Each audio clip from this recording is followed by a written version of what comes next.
Auspicia el siguiente segmento Biopilar, un nuevo desarrollo que acerca el sueño de tener la casa propia. Comunicate para más información al 11 56 41 42 13. Buenas tardes amigos, una nueva tarde de Pilares de mi ciudad y como siempre con importantes referentes políticos de distintos países de nuestro querido planeta Tierra. Ya estamos escapándonos de aquí, de los terrenos de Pilar, ¿no? Amigo Guillermo Campo. Bueno, ¿qué tal, público? Buenas tardes. Bueno, Jorge, yo intentando darte sorpresas a último momento, y en esta oportunidad tenemos una invitación increíble. No una invitación, nosotros hemos invitado a quien va a ser protagonista mientras escuchamos este hermoso tema de Beethoven. Bueno, hoy he traído a en principio te comento que nos vamos a Madrid, España, y estamos en comunicación con un abogado, político, profesor universitario, es eurodiputado o diputado del Parlamento Europeo, y lo más importante, que es el vicepresidente primero de Acción Política de Vox. O sea, entiendo que después de Santiago Abascal viene Jorge Boxadé. Ha publicado los 2 libros, Soberanía y Globalismo. Jorge, buenas noches para usted. Guillermo Campo y Jorge Zimmerbacher, los saludamos de Buenos Aires, Argentina. Pues buenas noches a Guillermo, a Jorge y a toda la nación argentina, aquí en España a las 10 de la noche y un poquito más. Y muchísimas gracias por la invitación en este último día de julio. Ya saben ustedes que aquí en España el 1 de agosto es el inicio del gran periodo de vacaciones. Seguro. Así es, un gusto, Jorge. Muchas gracias por estar a estas horas allá en España. A ustedes. Bien, Jorge, los argentinos quedamos muy impactados con un discurso que usted ha pronunciado a la oposición en el Parlamento Europeo. Le pedimos al operador entonces que pase las secuencias del Parlamento Europeo de Jorge. Ustedes se comportan como un matón en el patio del colegio. Durante años han estado amedrentando a los niños, pero hoy hay una generación que ha decidido plantarles cara. Después de oír el debate se demuestra de nuevo que nadie en Europa recibe más insultos, odio y violencia que eso que ustedes llaman la extrema derecha. Pero ya no dan miedo, dan vergüenza ajena. Si quieres un empleo estable, extrema derecha. Si respetas a tus padres y exiges el derecho a educar a tus hijos, extrema derecha. Si no quieres vivir compartiendo un apartamento de 30 metros cuadrados, extrema derecha. Si amas a tu nación, extrema derecha. Si intentas vivir tu fe cristiana de forma coherente, extrema derecha. Si te parece ridículo el feminismo woke que atenta contra las leyes biológicas, extrema derecha. Si quieres pasear seguro por las calles de tu ciudad, extrema derecha. Si sabes que solo con molinos y placas solares no vamos a mantener la dignidad de Europa, extrema derecha. Si no quieres que las élites millonarias decidan por ti y quieres que decida el pueblo, extrema derecha. Todo el que se enfrenta a ustedes debe ser expulsado del espacio público. Pero esto se ha acabado. Ya no va a ser así, porque vamos a ganar en toda Europa. Gracias. Quedamos los argentinos muy impactados con aquel discurso que ha procesado la oposición en el Parlamento Europeo, que fue un discurso muy contundente, muy duro, y en este discurso posiblemente usted define claramente la posición de Vox. Yo creo que somos fundamentalmente un partido patriota. Y ser un partido patriota en España tiene unas consecuencias. Y es un partido metido en su historia, en su tradición, en el respeto a la cristiandad, en la defensa de la libertad individual, de la familia y, por supuesto, de la nación. Todo es eso, es Vox, a pesar de que, por supuesto, los medios, los tertulianos, los comentaristas nos quieren colocar esa etiqueta de extrema derecha que utilizan como una especie de insulto. Pero cuando ellos utilizan esa expresión se están refiriendo a alguien que defiende la familia, que defiende la nación que defiende la libertad individual, la libertad de empresa y sobre todo la libertad de pensamiento, que hoy en día está gravísimamente amenazada por eso que hemos consensuado en denominar el globalismo, que es un magma de ideas destructivas. Perfecto. Jorge, ¿usted cree que en el mundo está surgiendo una incipiente generación de jóvenes que ha decidido a plantar cara, como dicen ustedes los españoles, al populismo y a la izquierda destructiva? Pues, absolutamente, absolutamente. Y ustedes en Argentina son un ejemplo de una generación que se ha alzado, que ha alzado banderas, muchas de ellas olvidadas, que va a seguir alzando nuevas banderas, y son los jóvenes los que están llevando esa iniciativa, porque son los jóvenes los que están viviendo las consecuencias de un mundo que les vamos a entregar mucho peor que el que recibimos nosotros, nuestra generación o la generación de mis padres. Bien, bien. Antes de darle cabida a mi coequiper, le quería preguntar si usted tuviera que hacer un paralelismo entre las acciones de Vox y las acciones que desarrolla nuestro presidente Javier Milei, ¿estamos en línea absolutamente paralela? Bueno, yo creo que Argentina, Milei, tiene sus particularidades y eso es lo que nos diferencia. Las peculiaridades de Argentina, pues esa corrupción masiva, esa brutal estatalización, ese justicialismo último que se convirtió en un latrocinio, pero hay muchas cosas que coincidimos. Yo creo que lo que nos caracteriza es el descaro y el patriotismo.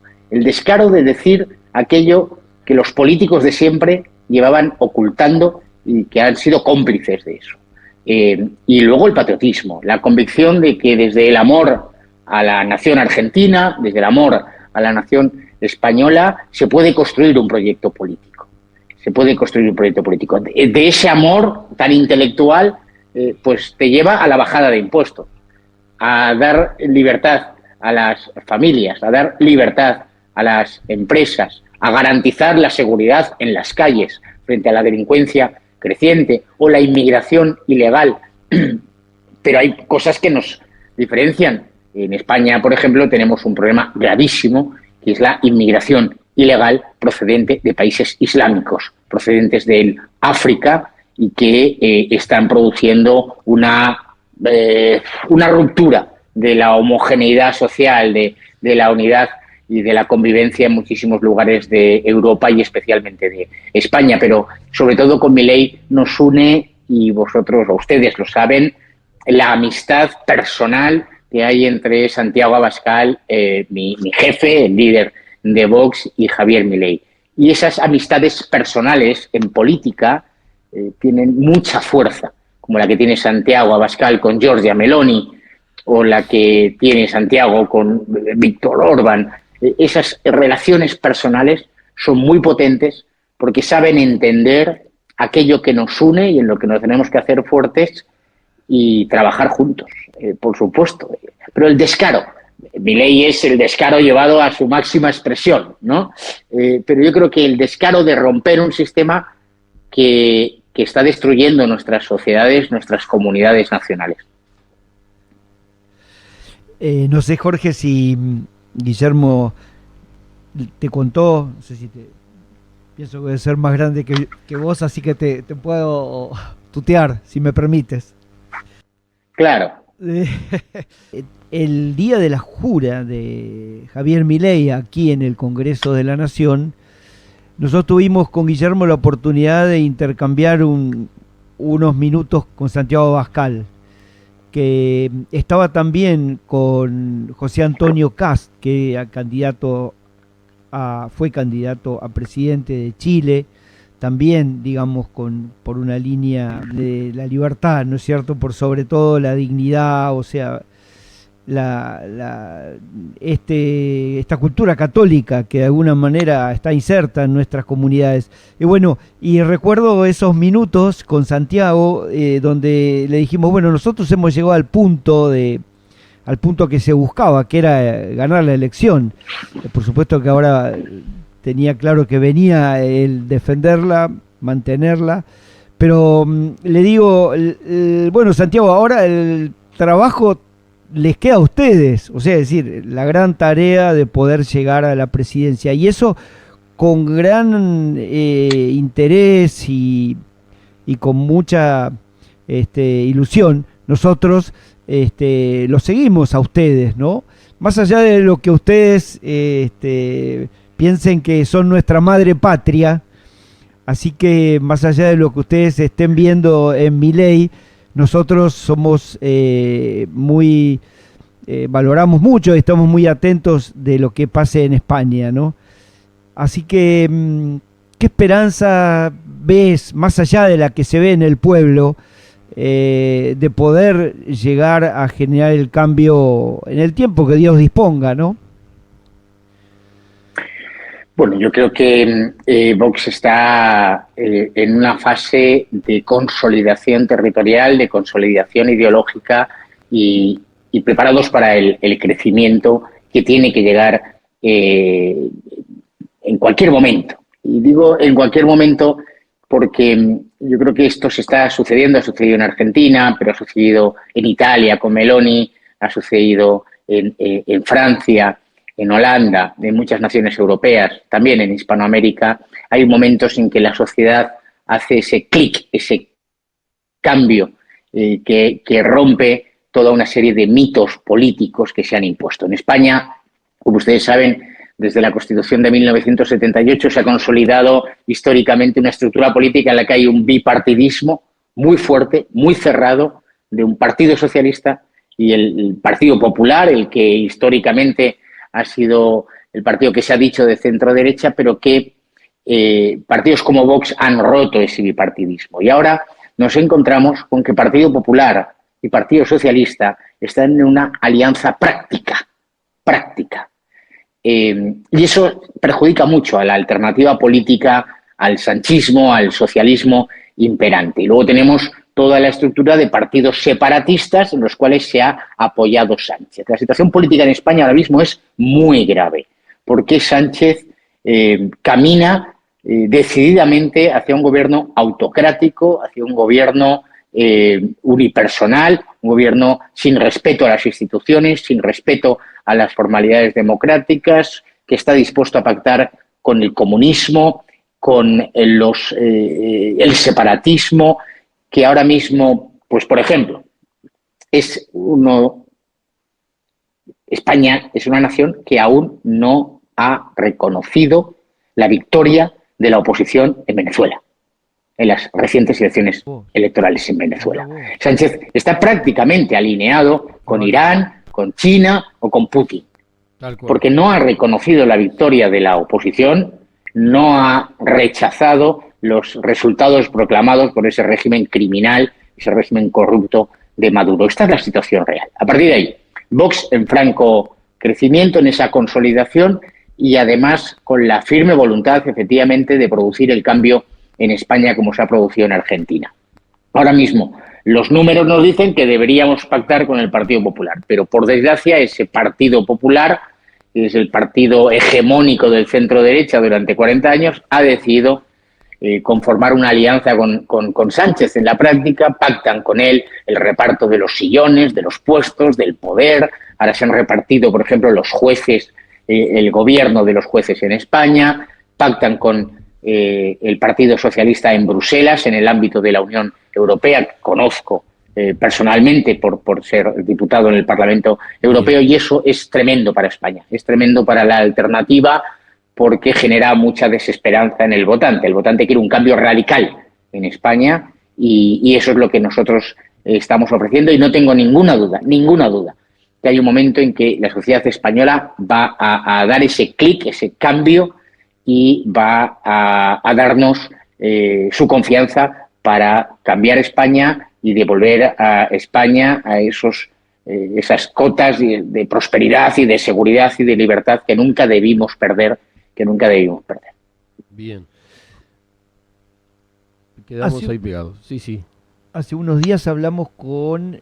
Natalia Aguilar. Sí. Exacto. No, y ella nos... La verdad que la inquietud era cómo se vivía, ¿no?, en la Comunidad Europea como parlamentaria, y de alguna manera digamos, nos inquieta también esto, porque decíamos, si todos los patriotas, digamos, dentro de lo que Meloni dice, ustedes, digamos, y no sé, como con esta confianza tuya, podría organizarse alguna mayoría, podría darse alguna mayoría en el Parlamento Europeo en función de la cuestión esta de la agenda globalista y todas estas cuestiones, porque sería un gran golpe, ¿no? El resultado de las pasadas elecciones europeas, el 9 de junio, dieron un escenario en el Parlamento Europeo en que si el Partido Popular Europeo mirase a su derecha, tiene una alternativa para dar un cambio de rumbo en las políticas europeas. Exacto. Sin embargo, el Partido Popular Europeo ha preferido seguir mirando a la izquierda y pactar con la izquierda las políticas de la Unión Europea y los puestos de responsabilidad. Y ese es el problema ahora mismo de Europa, de todas las naciones europeas, que es el problema de España. Un centro-derecha que nosotros le llamamos la derechita estafadora, porque es una derecha que estafa a su votante. Cuando llega a las elecciones promete cosas y luego hace exactamente lo contrario. Y ese es el problema de Europa. Pero ahora mismo ya hay una mayoría alternativa y estoy convencido que en los próximos años, 2, 3, 4 años, va a haber un giro radical en las políticas en Europa y en los gobiernos en Europa. Ahora mismo hay partidos, gobiernos, digámoslo así, patriotas, en la línea más conservadora, en Italia, en Hungría, en Suecia, en Finlandia, en Holanda, posiblemente en Austria, casi con toda seguridad en Austria en el próximo octubre. Estamos en una ola patriótica, una ola de defensa de la soberanía de las naciones frente efectivamente a ese globalismo que tenemos en la Agenda 2030 y que en el ámbito europeo lo representan esas élites de Bruselas que viven absolutamente al margen de la realidad del pueblo llano, de los pequeños empresarios, de las familias o de las personas. Simplemente aquí en España, por ejemplo, tenemos 3 millones de parados y, sin embargo, el gobierno sigue llamando a la llegada masiva de inmigrantes, prometiéndoles un puesto de trabajo que no van a encontrar. Y eso produce la quiebra del estado del bienestar, la quiebra de la convivencia, la quiebra de esa homogeneidad, ese sentir cristiano de la sociedad que se va diluyendo a una extraordinaria velocidad y que tenemos el deber político y el deber moral de defender. Bien, Jorge. Y el ejemplo es la ceremonia inaugural de las Olimpiadas. No sé si ustedes pudieron verlo. Pues esta es la Francia de Macron y esa es la Europa de von der Leyen. Y esa es una Europa construida sobre el eje Partido Popular más Partido Socialista. Yo sé que en Argentina en realidad ustedes no han vivido esto, es una cosa más propia de España o de los países de la Europa occidental, pero es una alianza permanente en lo sustancial para ellos, que es destruir la civilización occidental. Tal cual. Jorge, después piden disculpas cuando ya sucedió el hecho, no sirve la disculpa. Pero yo le quiero no sirve, no, porque usted no habla sirve. mucho de la fábrica de los rótulos, ¿no? Que la izquierda política tiene una gran fábrica de etiquetas, esa gran capacidad de rótulos políticos, y nosotros no lo tenemos. Ellos tienen los medios hegemónicos, nosotros no lo tenemos. A ver, ¿qué es lo que está pasando? ¿Por qué nosotros no tenemos armas suficientes y no somos proactivos? Solo lo que hacemos es estar a la defensiva. Bueno, yo creo que el motivo es fundamentalmente histórico. El motivo es histórico después de la Segunda Guerra Mundial, se produce una sensación de autocomplacencia en las sociedades occidentales.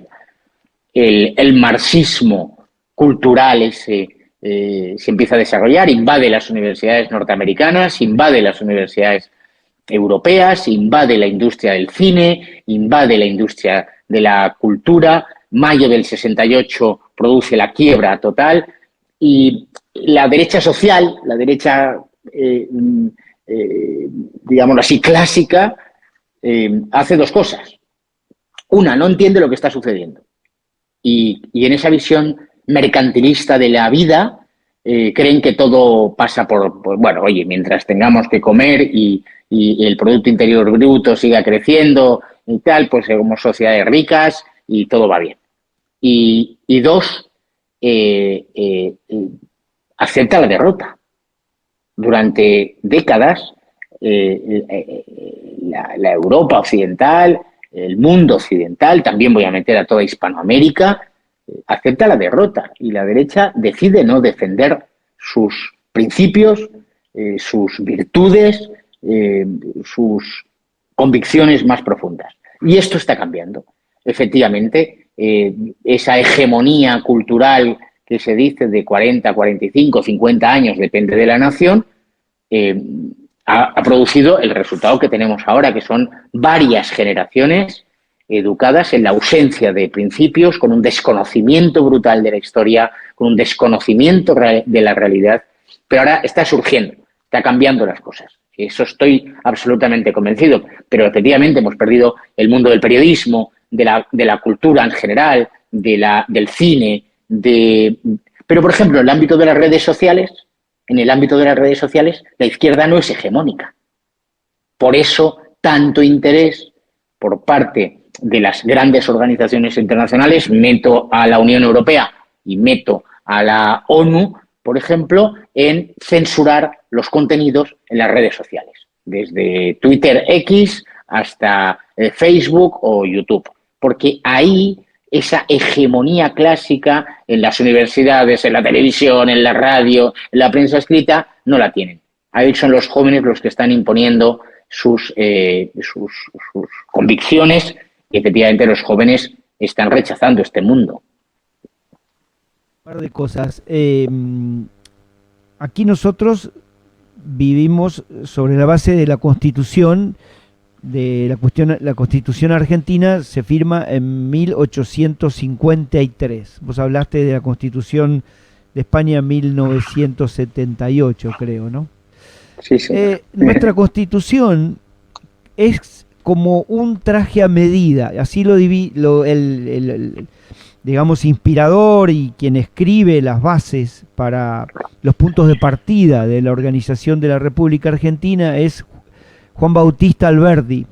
Es un hombre que vivió realmente proscripto por 17 años en Chile, porque acá estaba el régimen de Rosas en ese tiempo, un caudillo en alianzas con muchos caudillos también acá en la Argentina, y luego se traslada a Europa y Juan Bautista Alberdi, logra, digamos, presentar entre la corona española, incluso la inglesa, el Vaticano, etcétera, que reconozcan de alguna manera esta Constitución que de alguna manera organiza la independencia de las Provincias Unidas del Río de la Plata, ¿no? Yo solo quería referirme que la Constitución es como el alma, como, digamos, la forma de la vida, ¿no? La vida es la realidad que vivimos. Estamos de acuerdo que en ese tiempo creo que había 1 millón de habitantes en la Argentina, ¿no? Pero hoy somos 40 y pico. Pero sigue esa Constitución y de alguna manera esa forma es como un traje a medida de lo que pensado en ese tiempo, ¿no? Con algunas modificaciones básicas, pero en el artículo 2 dice que el Estado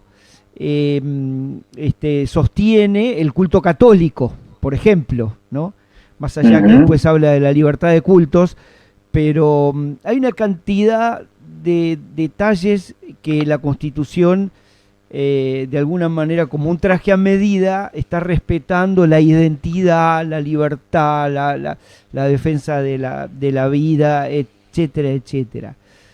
Son garantías, ¿no?, con las cuales todavía el pueblo cuenta. Y la verdad que Javier Milei ha hecho mucha hincapié en esta cuestión. Si vos escuchás su discurso, el tipo siempre trae a Juan Bautista Alberdi con este libro que escribió de bases y puntos de partida de la organización de la República Argentina, sobre el cual al año siguiente se firma la Constitución.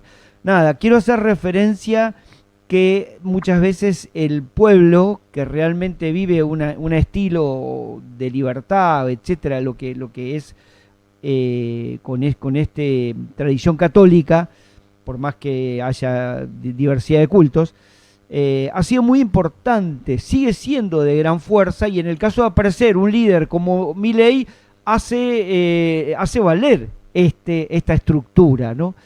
España es nuestra madre, así que la cultura esa viene de allá. Entonces, ¿qué elemento ves vos de fortaleza como para que en determinado momento un líder como puede ser Santiago o quien surja? Yo la verdad que estoy convencido, tengo primos en España, etcétera, que el pueblo se puede armar una mayoría.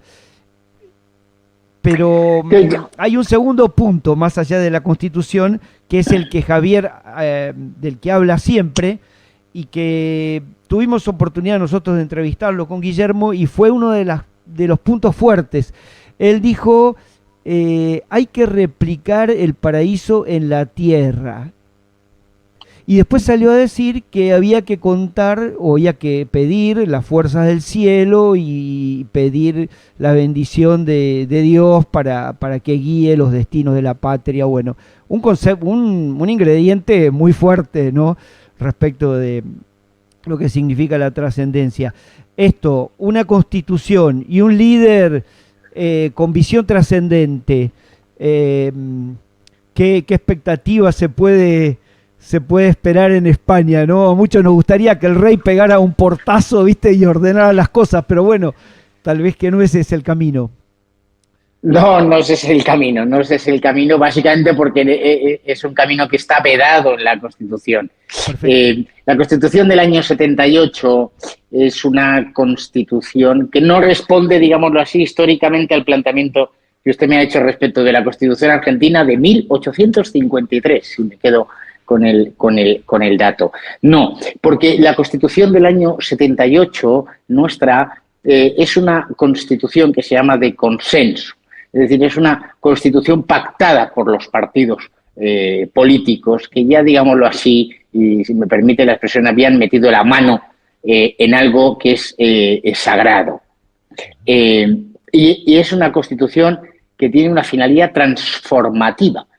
Efectivamente, usted ha explicado muy bien, las constituciones deberían ser, y así son pensadas en un inicio, como ese marco general que tiene por finalidad fundamental proteger la nación y garantizar la continuidad histórica de la nación con todo lo que eso significa.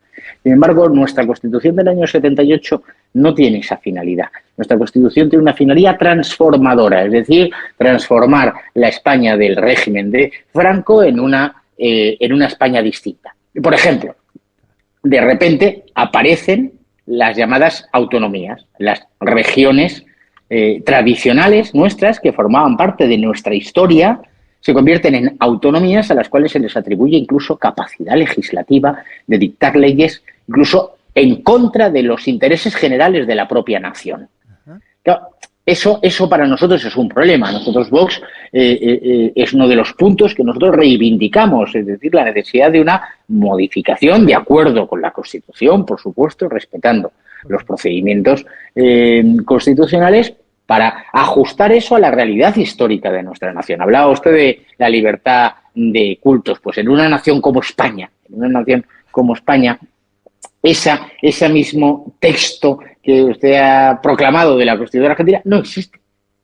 se limita a decir que en el artículo 16 nuestra Constitución dice que se garantiza la libertad religiosa, solo faltaría, y que el Estado mantendrá las relaciones con las confesiones religiosas, especialmente la Iglesia Católica, pero hace una mención casi de Rondón.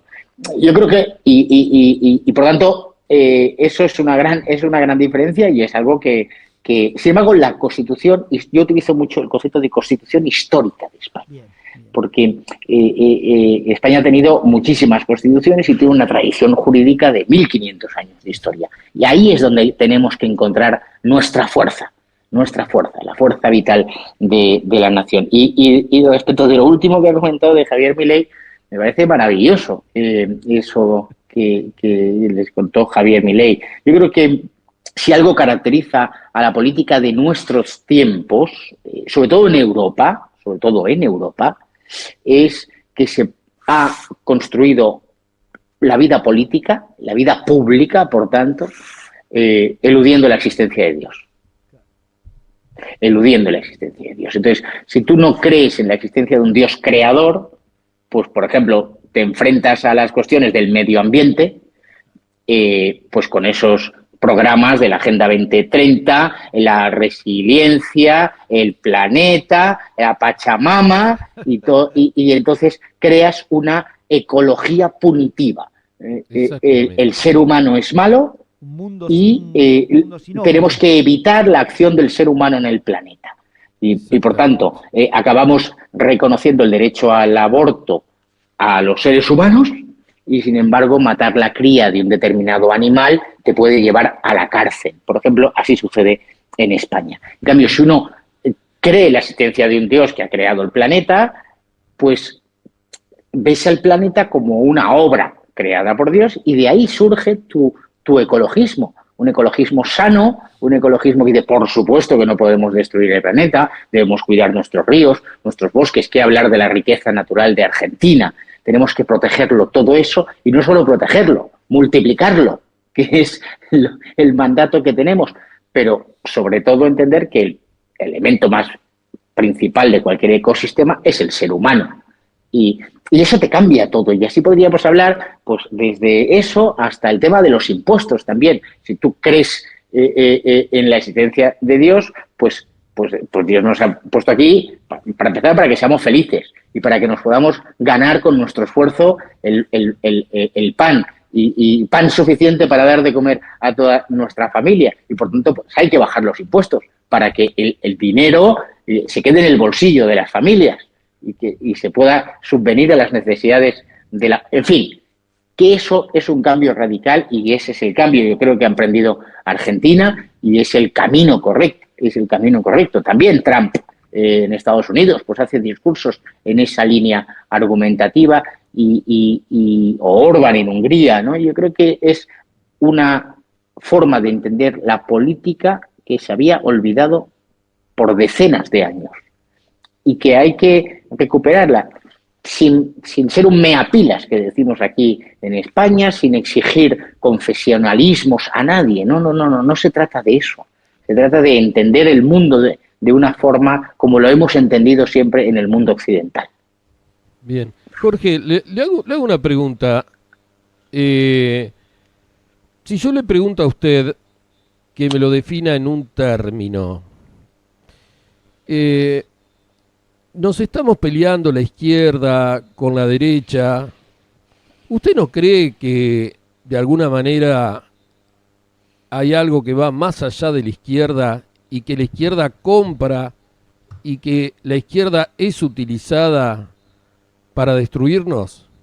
¿Quién está detrás de todo esto? Bueno, yo voy a hacer publicidad del libro. Recién, hace 2 meses, publiqué ese libro Globalismo, que es mi segundo libro, que es como la otra cara de la moneda del primero que escribí, que era Soberanía. El globalismo, precisamente, se trata de eso.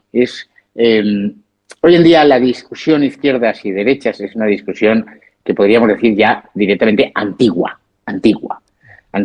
porque la izquierda, como usted señala, ha asumido toda una serie de principios mercantilistas, una visión del mundo propia de la derecha, y la derecha ha asumido todo el discurso cultural, digámoslo así, de la izquierda. ¿Quién mueve esto? El globalismo lo que pretende fundamentalmente es aplanar, igualar de forma coactiva a todas las naciones y a todas las sociedades del mundo. Para que esas identidades y características de Argentina, de Chile, de Uruguay, esas naciones conformadas como producto de la historia, sean arrasadas, no haya diferencias. Luego, en un plano más moral, pues efectivamente quiere destruir la distinción entre hombre y mujer, la distinción entre las familias y cualquier otro tipo de organización. ¿Quién hay detrás de esto? Pues yo creo que ¿Qué nombre le pone usted al globalismo? el globalismo, bueno, podríamos ponerle la etiqueta más ajustada, quizás nosotros utilizamos globalismo socialista. Globalismo socialista. El globalismo tiene intereses de muy diversa naturaleza, pero fundamentalmente el globalismo es anticristiano. Claro, El globalismo es anticristiano. Quienes promueven todo esto, tienen un enemigo fundamental que es la sociedad cristiana, la civilización cristiana, su principal objetivo la familia, por supuesto, y todo lo que se ha creado alrededor de las sociedades cristianas. El globalismo es la inauguración de los Juegos Olímpicos. Es el ultraje, la ofensa a los sentimientos religiosos, la ofensa a la estética, al criterio estético más elemental. Eso es el globalismo. El globalismo es la ONU, el globalismo es la Unión Europea, el globalismo es la Fundación Gates, el globalismo es Soros. Es que al final el globalismo acaba devorándolo todo. Al final tenemos, yo qué sé, políticos en España, que es lo que yo conozco, políticos en España, católicos, formalmente católicos, que han llegado a decir, un eurodiputado del Partido Popular, que la Agenda 2030 es el Evangelio. Wow, claro. No, él se define como demócrata cristiano, pero ya ha asumido una forma de pensar y de entender el mundo en el que pues acaba tragándose cualquier imposición de la Organización de Naciones Unidas simplemente porque viene de Naciones Unidas. Y como viene de allí, pues hay que aceptarlo. Oiga, mire usted, no, es que en España tenemos una tradición jurídica, una tradición política, una tradición filosófica. Eso es lo que nosotros tenemos que respetar, cuidar, proteger, mejorar. Eso es, ¿no? Entonces, cuando alguien dice eso, es evidente que o no se ha leído la Agenda 2030 o no se ha leído el Evangelio o ninguna de las dos cosas. Y esta es la cuestión. Claro. Yo, cuando estudié el catecismo, ahí nos explicaban que existía el diablo. Y lo vivo cada tanto porque no soy santo. No. O sea que evidentemente existe. Seguro que no se va a preocupar solamente de mí, de lo que sí se preocupa. Entonces se debe de ocupar del Parlamento Europeo, etcétera, etcétera. Y eso solamente se resuelve con Dios, ¿no? El único que lo puede vencer. Por eso me parece muy interesante el surgimiento para muchos, digamos, un estilo muy, muy disruptivo de Javier, pero creo que es como que, por lo menos en la Argentina, era necesario. Esperamos que pase algo como pasó el 12 de octubre, que para nosotros es una fecha de la hispanidad, ¿no es cierto? O sea, y muy especialmente aquí en Pilar, esta ciudad donde nosotros vivimos, criamos nuestros hijos, realizamos nuestras actividades, se llama Pilar, y tenemos a la Virgen de Pilar como patrona, y es la patrona de América, ¿no? O la patrona de la hispanidad. De la hispanidad. Exacto, perdón, porque América creo que es la Virgen de Guadalupe, pero bueno, es de gran valor eso, y creemos que hay mucha gente que que vive esto, ¿no? Ojalá que podamos de alguna manera transmitir. Yo creo que es muy importante el boca a boca, hoy las redes, poder llegar a mucha más cantidad de gente con la esperanza de que Dios está presente y la fuerza del cielo, como dice nuestro presidente, actúan. Yo creo que sí, que se está produciendo ese cambio que no va a ser, que no va a ser ni impetuoso, salvo en algunos lugares, A Cristo lo mataron.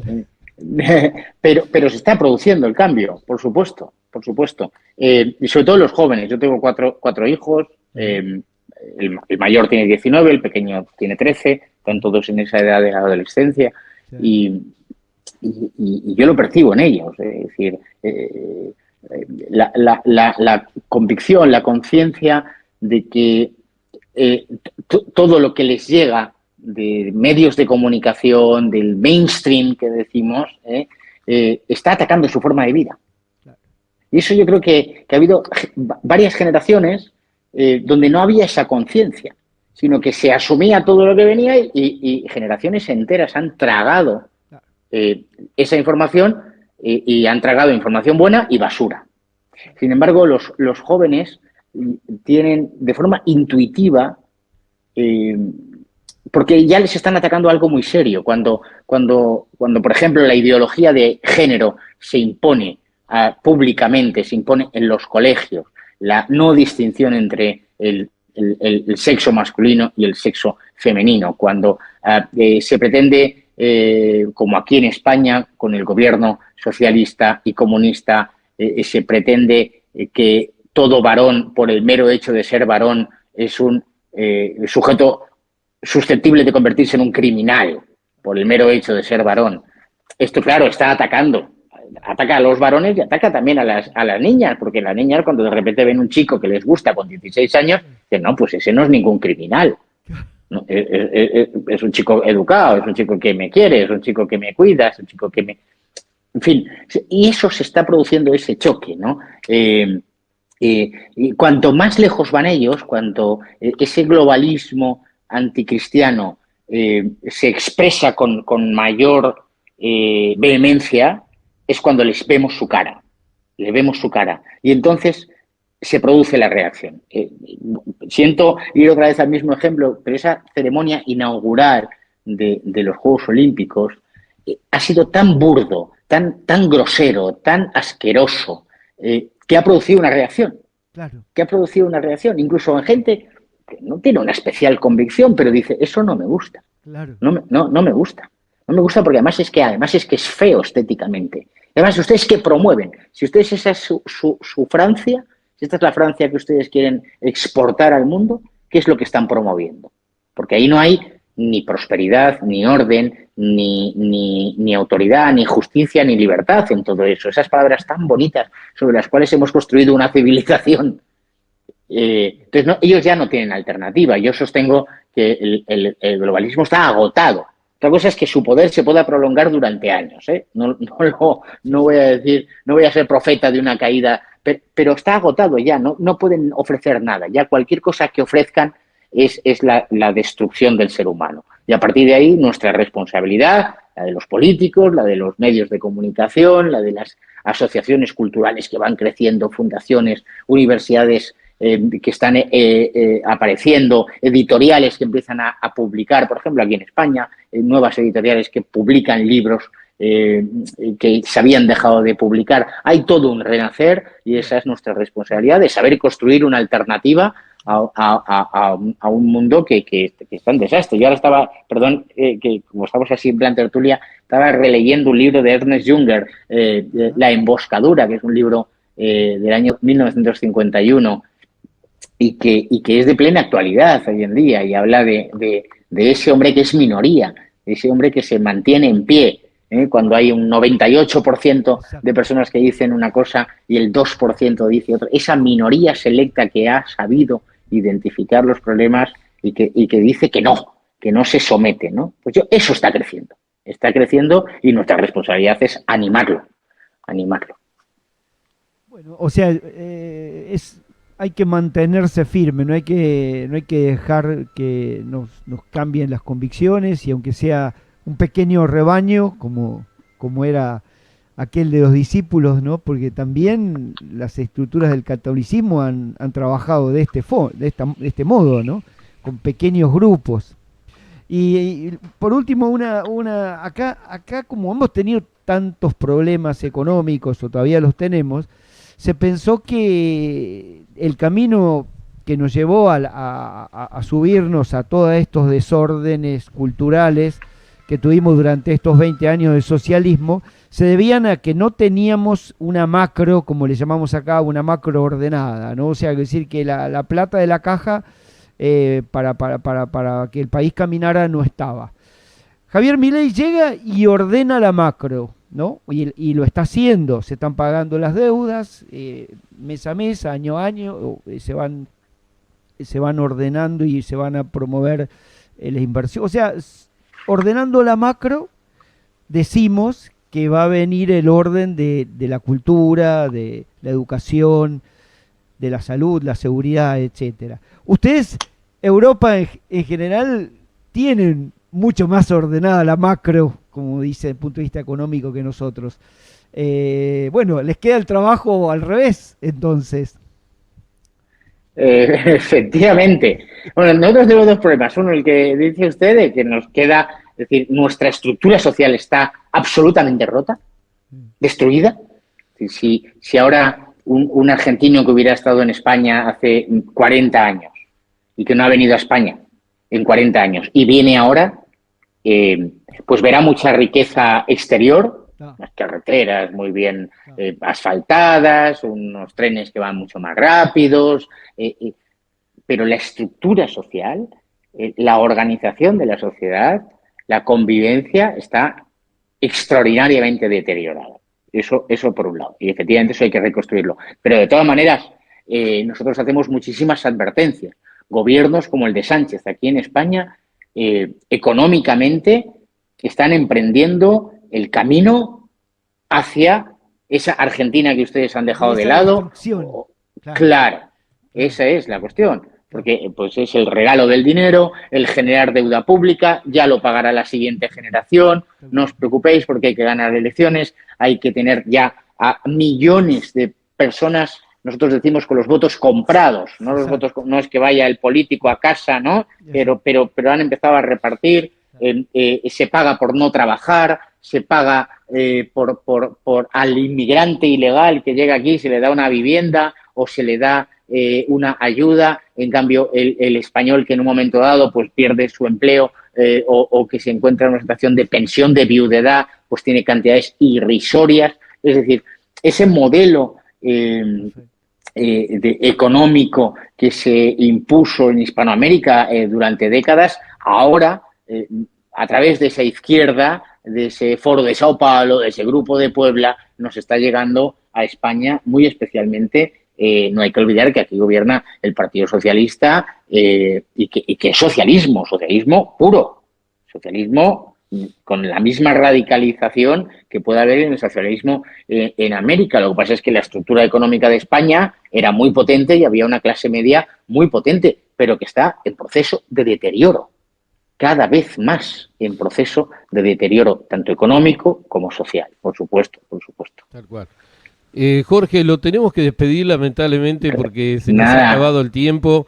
Cortito, dígame dónde se consiguen sus libros Globalismo, me interesa mucho. ¿En qué editorial? ¿Dónde lo podemos conseguir aquí en Argentina? Es la editorial Homo Legends. A ver, Homo ¿me puede Legends. deletrearlo? Sí, HOMOLEGENS.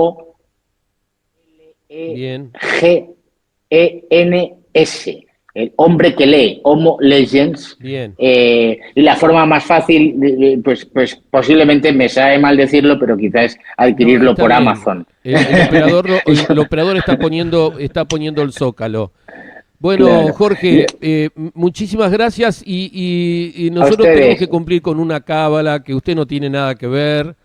Que en cada acto de apertura y cierre de Javier Milei dice una frase que tal vez usted jamás la debe haber escuchado.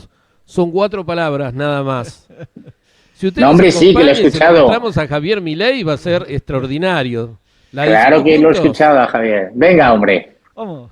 ¡Viva la libertad! ¡Viva la libertad, Carajo. carajo! Carajo. Gracias, Jorge. Un gran abrazo. Gracias. Muy amable. A Abrazo, ustedes y a abrazo. toda Argentina. Un Buena abrazo. noche. Gracias. Chao.